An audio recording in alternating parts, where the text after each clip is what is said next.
अमित साटम यांनी मुंबईतील जुहू बीचवर प्रचार केला। मॉर्निंग वॉक करणाऱ्या नागरिकांशी त्यांनी संवाद साधलाय। मागच्या 11 वर्षात फडणवीसांनी केलेलं काम लोकांपर्यंत पोहोचवतोय असं अमित साटम यांनी म्हटलंय। कोणी एकत्र आल्यास कुणाला काही फरक पडत नाही असंही त्यांनी म्हटलंय। ठाकरे बंधूंवर त्यांनी निशाणा साधला। तर मोठ्या प्रमाणात सुरू आहे, कशा प्रकारे लोकांशी तुम्ही संवाद साधताय? आज या ठिकाणी आम्ही जुहू बीच वरती अंधेरी पश्चिम मध्ये सर्व 8चे 8 उमेदवार हे जनतेचे आशीर्वाद घेण्यासाठी, जनतेचा साथ सहकार्य हे घेण्याकरता या ठिकाणी आम्ही आलेलो आहोत।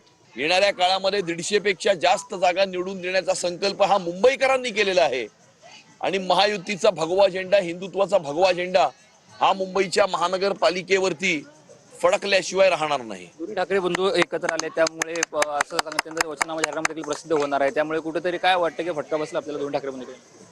कोण एकत्र येत आहे किंवा कोण एकत्र येत नाहीये हे महत्वाचं नाहीये।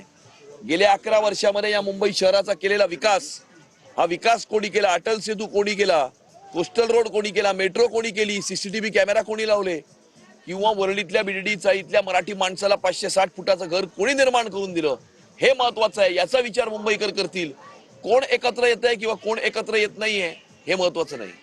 त्यांनी असं देखील सांगितलेलं आहे की आम्ही अनेक कामं केलेली आहेत, ती जनतेपर्यंत पोहोचवण्याचं काम जे आहे ते आम्ही करत असल्याचं त्यांच्या वतीने सांगण्यात आलेलं आहे। कॅमेरामन रुपेश कांबळे सह रणजित इंगळे, TV9 मराठी, मुंबई।